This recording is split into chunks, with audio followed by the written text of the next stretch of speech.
What is going on, guys? I know it's been a minute since I've uploaded anything, but I've actually been going to some tournaments these past few weekends and trying out different decks and trying out different ratios in certain decks, different ideas. And so I've just been messing around, trying to do some different deck building ideas. And one that I've been messing around with quite a bit has been the Burning Abyss Trap. And I think it's a pretty cool deck because I like the idea of trying to outlast your opponent with resources and trying to keep up card advantage, which I feel like a lot of decks aren't really doing too much about. It's mostly just like throw up all over the board and kind of see what sticks. Like Dragoon kind of does that. There's the new like Code Talker stuff that like kind of does that as well, or I guess more of like cyber stuff. And I'm not a huge fan of just like locking your opponent out entirely, which is why like I ran like the Megalith build for the Drytron deck that I had last time, because I don't like the idea of just like locking your opponent out and just like floodgating them basically. I like the idea of having some interaction and just beating my opponent because I outlasted them or gain more advantage off of like the interactions and stuff. So that's why I kind of like this deck. I tried this deck out at my locals this past weekend, and it's a much smaller local that kind of just started opening up again. So we only had about like 12 to 16 people, and so I thought it'd be a good area of opportunity to try out the deck and kind of see what I like and what I didn't like. It runs pretty heavily on Gabriel Zombei's build, and I made a few adaptations kind of like to my own play style, and he tends to run a few more cards in his deck and stuff like that. I try to keep it a little bit trimmed. It's still a 46 card deck, but I'll go over that and I'll go over the profile really quick. So first off, with the main deck, we're running not too many monsters. I believe it's like under 20. We're running the 3 tour guides, obviously, because you can search out basically any Burning Abyss monster that you would need, as well as just makes it really easy for your rank 3 plays into Dante. Next up are the Burning Abyss package. We're running 3 Graph because Graph basically gives you access to any other Burning Abyss you would need, similar to Tour Guide. 2 Seers because you don't really want to see Seer too much. It's mostly just there to help you like recycle your Dante and recycle your Burning Abyss monsters. Double Farfa because Farfa's pretty useful in banishing temporarily and kind of getting things off the field that you don't need, that will kind of stop you. 2 Skarm because of searching. And then 1 Alec and 1 Libic. Alec I would probably take out just because it didn't really seem super useful. I ran it because I thought I could probably like negate some things, but I never really ended up going into it or really using it. And then for the pseudo Burning Abyss monsters, we have the 3 Fiendish Rhino Warrior. Super helpful card. Basically Fiendish Rhino plus any other Burning Abyss monster is essentially full combo. So very helpful for allowing you to continue your combo. And then 1 Absolute King Backjack, just because this helps you get access to more of your traps. We are running a lot of traps in this build, so that's really useful. This is also useful too because it chain blocks your Dante when you send for cost off Beatrice. And then lastly, we are of course running the Dragoon package because this deck is basically kind of turbo Dragoon. So it's kind of like the main win con for the deck is Dragoon plus traps. Now for the spells, we're not running too many. We're just running the 3 Pot of Prosperity. This just allows you to basically have access to a few extra cards in your deck. You usually don't want to hit 6 off of Prosperity unless you like really need it. I really try to refrain from doing it, which is a little hard for me because since I main dinos, I almost always do 6 just because there's a lot of cards you don't really need in the extra deck for dinos. So kind of just forcing myself to only do 3 was a little bit tough, but this extra deck is a lot tighter, as you'll probably see. So doing 3 is usually what you want to do. And then lastly for the spells, we have the 1 Called by the Grave and then 1 Foolish. Called by the Grave is obviously really helpful for just protecting you against Ash. And next for the traps, I want to try something a little bit different. I'm running 3 Warning Points. I thought this card was a pretty good card, especially because like at the locals here last time I went, there was a lot of like Shaddoll invoked. And so what my thought process was like they summon Alistair, Warning Point it, and then its effects are negated so they can't grab Invocation, and even if they already have Invocation or something like that in hand, or like Shaddoll Fusion or whatever, they can't really do anything with it because they can't use the Alistair for a fusion. Also pretty helpful against Dragon Link too, if like their main play is something like summon, I don't know, like Chamber Dragon Maid or whatever, or like the Rocket Synchron, like obviously their play is to go into Striker Dragon, then you can use Warning Points so they can't start off that way. If they do have extenders, then yeah, it kind of sucks. Since Dragon Link really depends on like what zones they put things in, if they summon to a zone where like they might need it for like LP, Pisty, whatever, you can Warning Point it and then that monster's basically stuck there. Like they have no way to get it off the field. And then obviously we have kind of the MVP, is Torrential Tribute. This card helps out a lot for just getting rid of a lot of problematic monsters, as well as kind of stopping people off while they're comboing. This is also really helpful because if you have Dragoon on board, then you can torrential and not have to worry about it too much because it's not going to pop your own Dragoon, so you don't have to worry about it. Next up, we have the 3 Fiend Griefings. Really good for sending cards back to the deck. Also lets you send any Fiend monster from your deck to your grave. Also, we're running 3 Dino Miscus and 2 Karma Cuts. Dynamiscus is really helpful because it just basically banishes any card in the field. This helped me a couple times, like when I was banishing even just like spells and traps, things like that, like Mystic Mine or whatever. Karma Cut has to be a monster. Unfortunately, these are discard cards. There's a lot of discard cards in this deck, which kind of makes it tough to keep a lot of hand advantage. But luckily, the Seer Dante cycling really helps a lot. I might take out the Karma Cuts just because Dynamiscus is a lot better. Next up, to have basically access to all those, we have Trap Tricks. And then lastly, we have, of course, the Solemn Strikes. Really great counter trap. Basically allows you to negate a summon, so if they summon something, you can just get rid of it without it ever hitting the field. So that way they can't bring it back with something. And then also the counter trap is really useful because it basically just ends the chain. Now for the extra deck, it's pretty standard. In terms of like the rank 3s, we have 2 Dantes. The third Dante never really comes up. 1 Break Sword and then 1 Leviair Dragon. So the Break Sword is kind of just for getting you out of like weird situations. And then the Leviair Dragon is, I had it in here just kind of more of like a tech card because I wanted to have something to recur resources in case things got banished. You could probably cut this out. I also didn't have like Downward Magician, which could be useful too. You could probably cut this for like Downward in case you wanted extra materials on your Zeus. And then next for like the other Xyz monsters, we have like the 1 Beatrice and then the 1 Zeus. Pretty self-explanatory. Beatrice is really nice for you able to send whatever you need to the grave. AA Zeus, just obviously helpful for board wipes. Next off for the Link 2s, we have IP Masquerena, Cherubini, and Phoenix. So essentially what you're doing here is if you happen to mill something off your Dante that would get you into Dragoon, then what's nice is you can always go into IP, and then you can also use that after to go into like something like Nightmare Unicorn. Cherubini is really helpful for kind of extending plays and allowing you to have extra zones where you can put the Burning Abyss monsters to so that they don't get blown up by their own effects. Phoenix is just good for spell and trap removal. As far as the higher links go, we have 1 Topologic Trispania. This is mostly for going against like back row heavy decks and just kind of wiping out their back row. But I didn't use it that often. Boros Sword is just for kind of going for an OTK in case you have extra materials on board. And then lastly, we have the Purple Dante to just go into after if they destroy your Beatrice. And then obviously the Dragoon package. The side I think is where I kind of wanted to get a bit more spicy. So we only have 1 monster for the side, and it's the Nel Shadal Ariel.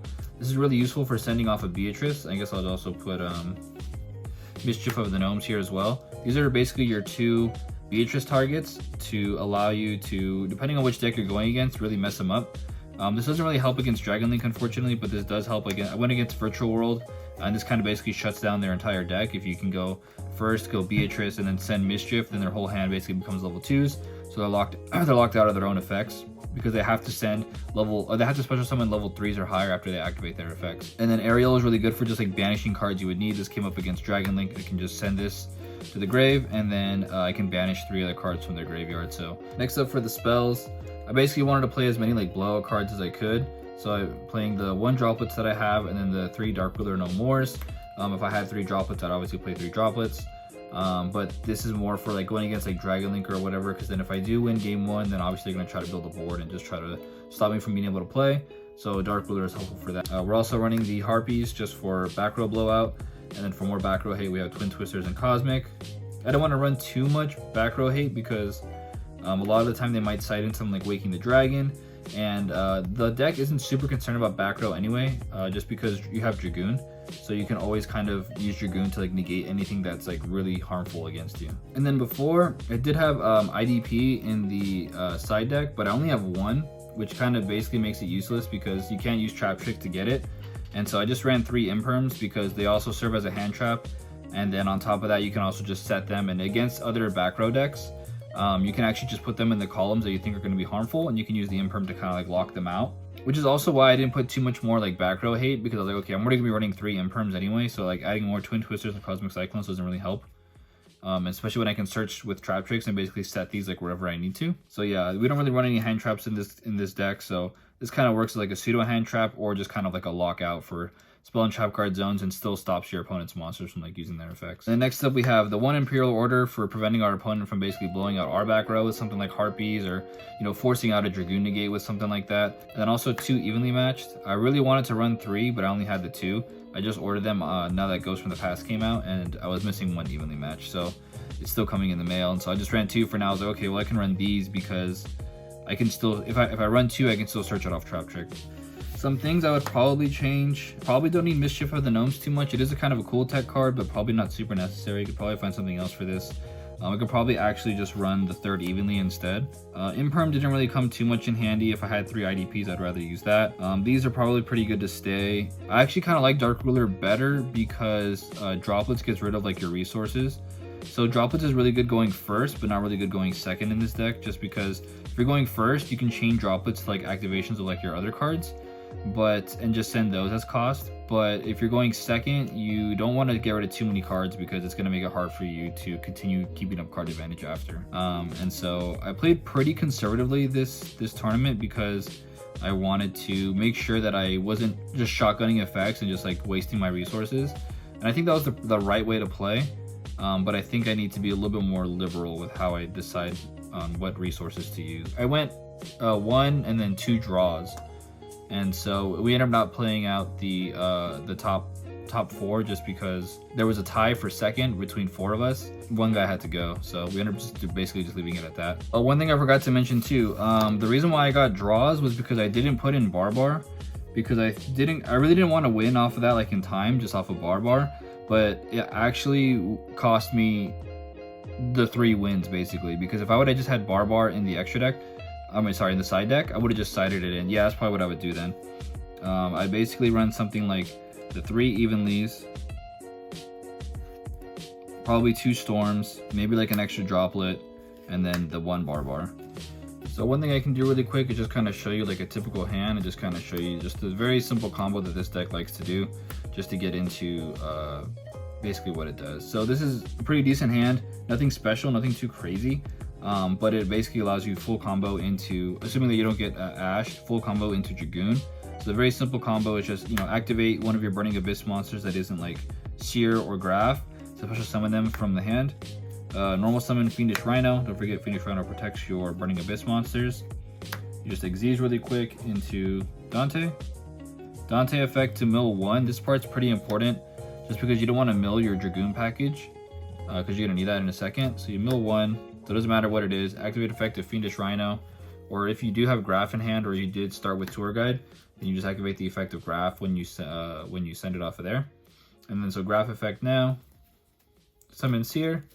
One important thing to note too is that when you mill off a Dante, if you do mill the Seer, I recommend not activating it off the rip, just because if you activate it off the rip, then you basically don't get to summon back Dante at this point, which is where we make Dragoon, we make Preda, and then you're going to go ahead and chain block your Dante with Chainlink 1, Dante targeting Seer, Chainlink 2, Seer targeting Dante. The reason why we do that is because that way we can still add back the Seer to hand in case one of those gets stopped. And so what you're going to do is you're going to go ahead and summon Dante and add Seer back to hand. And then depending on what you have in your hand, if you really wanted to, like right now, you could actually discard Libic to summon Beatrice and then summon Seer off of that. But there's not really a strong point in doing that because your end board's not really going to be much different anyway. You'd actually rather have Seer in hand anyway for later. So we're just going to go ahead and, we're still going to discard Libic just because I want Seer in hand for later, and we can grab something off of Dante later when we mill from Beatrice. So we're actually going to go ahead and overlay into Beatrice here. And then now you're going to go ahead and activate your Preda.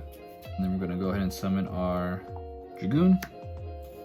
And then you're basically just going to set 2 pass. And so now on your opponent's turn, you have quite a few interruptions. You have the Beatrice, of course, you have the Torrential, the Solemn Strike, and then the Omni Negate with Red Eyes. And once you discard Seer, as long as you've milled off Dante, you can actually summon Dante again, and just continue to use that. So what you can do is during your opponent's standby phase is activate Beatrice to send the backjack. Up to you, that kind of plays into Gamma, so if you want to wait for your opponent to summon something, you can do that, or if you want to hold Beatrice to send like Farfa later or something like that, you can. I personally, in this situation, just because we have Strike and Tribute face down, I think we're good to just basically, in the standby phase, send Dante to then send the backjack. Then what you're going to do here is Chainlink 1 Dante targeting basically whatever Burning Abyss monster you would want. If you did have to discard Seer to summon the Beatrice, then you would grab back the Seer.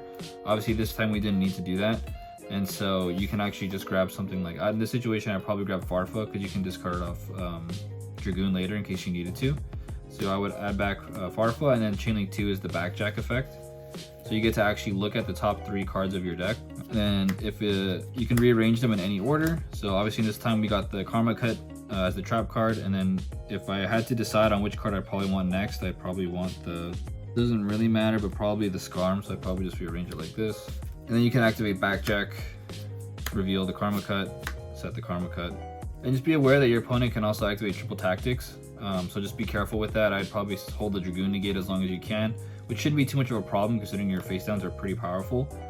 So if your opponent starts doing something, you know, a little too crazy, or you want to like negate what you think is a really solid point in the combo, you can strike them. Then you also have the Karma Cut as well. So if you wanted to like Karma Cut, you can actually discard Farfa and basically banish 2 cards. And that would probably really hurt their combo a lot. And then if you like, you know, worst case scenario, you could like Torrential. And of course it does get rid of your own Beatrice, which means that the effect doesn't activate. But that's fine. And then if you had to like Dragoon negate something, you can discard the Seer. And that way Seer will allow you to special back the Dante. Then you have some stuff for like next turn or whatever. In essence, that's what the deck really like wants to do. I don't know if they're going to end up hitting Dragoon or Preda or something along those lines. Maybe even like Red Eyes Fusion, I don't know. I think Red Eyes makes this deck a lot stronger. Even though it's kind of more of like a rogue deck, it allows it to kind of play with some of the bigger decks and not have to worry about it too much. I haven't played against Dinos with this deck yet, but I think it would give this deck a hard time just because there's not a lot that this deck can do against that, unless you like strike the first effective Misk or something like that, which then you can kind of really pop off and not have to worry about it as much.